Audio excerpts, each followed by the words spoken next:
श्री राम जय राम जय जय राम।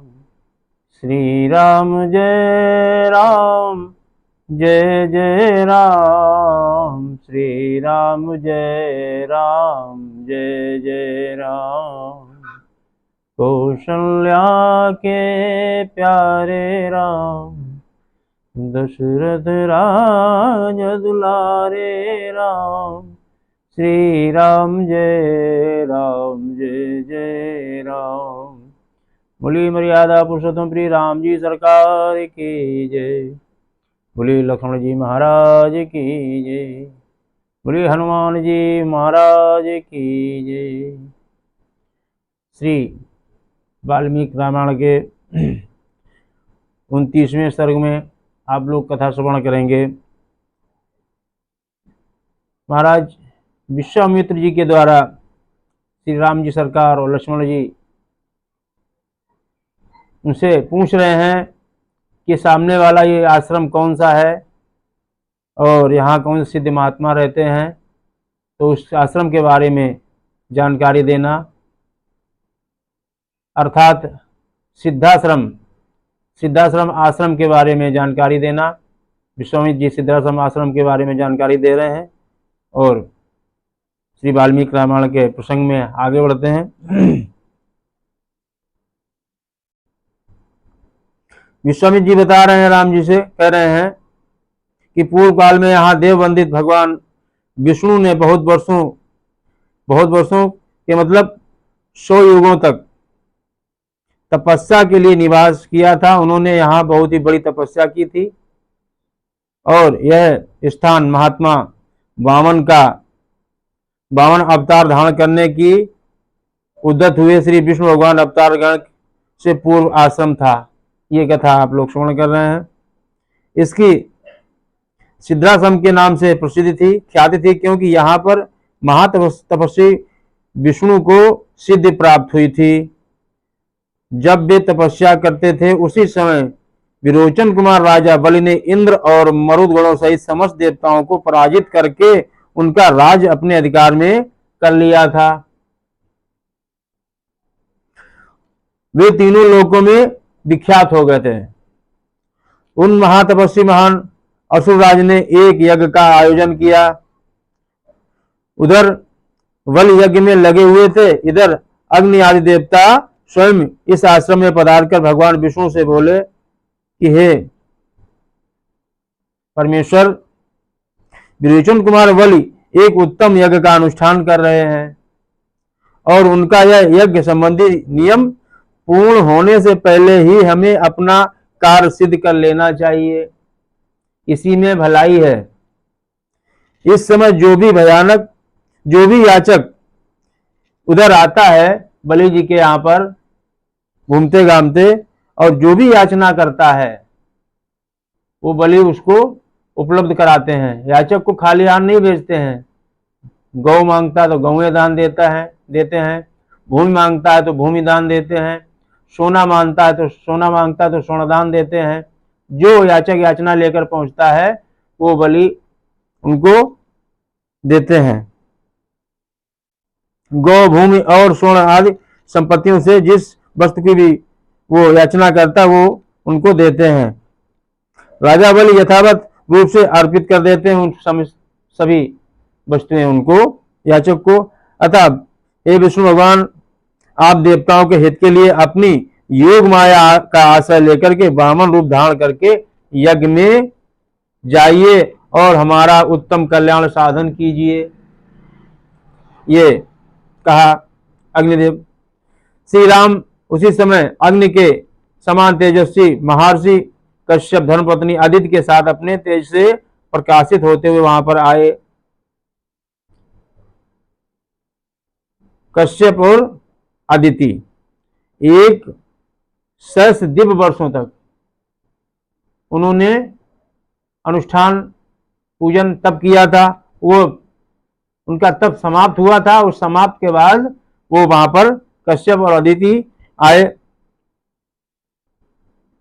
साथ ही उन्होंने वरदायक भगवान मधुसूदन की स्तुति की कि हे नारायण, आप तपोमय हैं, तपस्या की राशि हैं, तपस्या के पुंज हैं, आपका स्वरूप ही तपस्या दायक ज्ञान स्वरूप है। मैं भली भांति तपस्या करके उसके प्रभाव से आप पुरुषोत्तम का दर्शन करके और गद्गद हो गया। प्रभु, मैं इस सारे जगत को आपके शरीर से इस शरीर में स्थित देखता हूँ। आप अनादि हैं, देश काल और वस्तु की सीमा से परे होने के कारण आपका हृदय मिथ्यम रूप से निर्देश नहीं किया जा सकता है, यानी कि झुठलाया नहीं जा सकता है। मैं आपकी शरण में आया हूँ। कश्यप जी के सारे पाप धुल गए थे। भगवान श्री हरि ने अत्यंत प्रसन्न होकर के उनसे कहा कि हे महर्षि, तुम्हारा कल्याण हो, तुम अपनी इच्छा के अनुसार कोई वरदान मांगो, क्योंकि तुम मेरे विचार से इस वरदान पाने के योग्य हैं, पात्र हैं। तो भगवान की ये वचन सुनकर के मारीच नंदन कश्यप ने कहा कि उत्तम व्रत का पालन करने वाले वरदायक परमेश्वर, संपूर्ण देवताओं की, अदिति की तथा मेरी भी आपसे एक ही बात के लिए बारंबार याचना है, प्रार्थना है। आप अत्यंत प्रसन्न होकर मुझे एक ही वरदान प्रदान करें।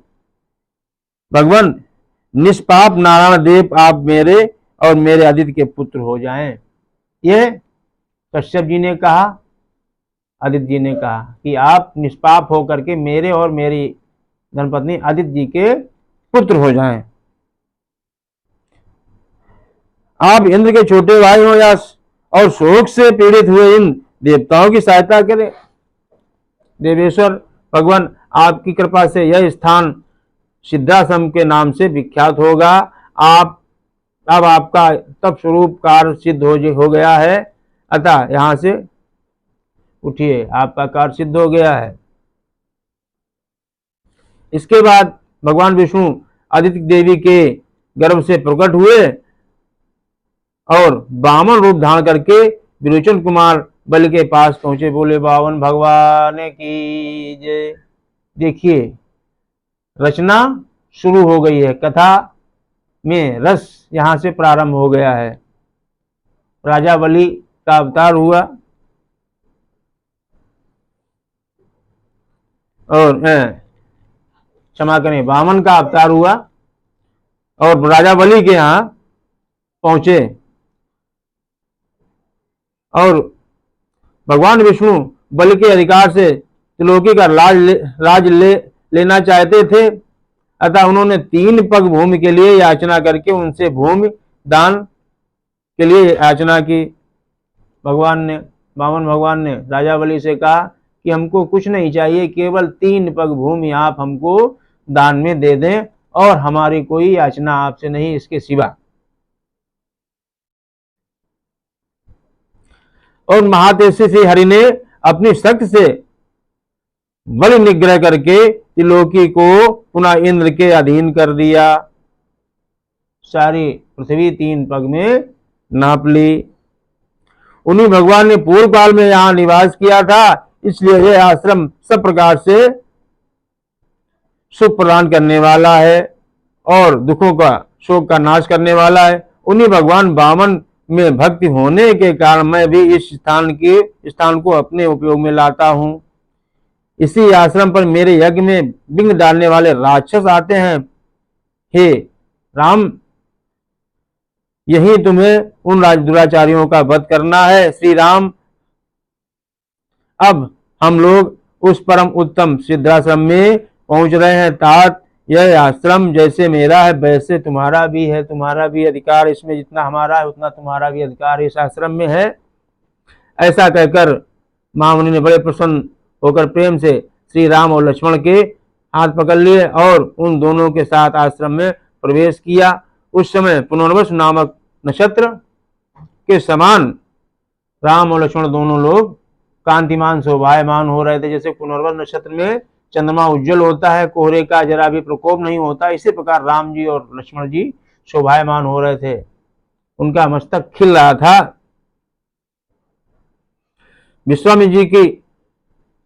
विश्वामित्र जी को आया दे करके सिद्धाश्रम में रहने वाले सभी तपस्वी बड़े प्रसन्न के साथ उनके पास आए, उनको प्रणाम किया और यथोचित उनका पूजन किया, आसन दिया और उनको आसन पर विराजमान किया और श्री राम जी सरकार का, लक्ष्मण सरकार का यथोचित सत्कार किया, उनको भी विराजमान किया और 2 घड़ी तक विश्राम करने के बाद रघुनाथ जी को आनंददायक मीठे वचनों से सभी संतों ने, ऋषि कुमारों ने उनसे कहा कि आप आज ही यज्ञ की, ऋषियों से कहा कि आप आज ही यज्ञ की तैयारी कीजिए। राम ने भी कहा, हाँ, हमारी सहानुभूति है और मेरी इच्छा है, मेरी अभिलाषा है, आप लोग यज्ञ की तैयारी करें और आज से ही अनुष्ठान प्रारंभ कर दें, हम तत्पर रहेंगे, यज्ञ की रक्षा करेंगे। और ऐसा कहने पर माता श्री महर्षि विश्वामित्र जी ने जितेंद्रिय भाव से नियम पूर्वक यज्ञ की दीक्षा में प्रविष्ट होकर के और संकल्प लिया और यज्ञशाला में जाकर के बैठ गए और यज्ञ की तैयारी प्रारंभ कर दी। बोलो श्री राम जी सरकार की जय।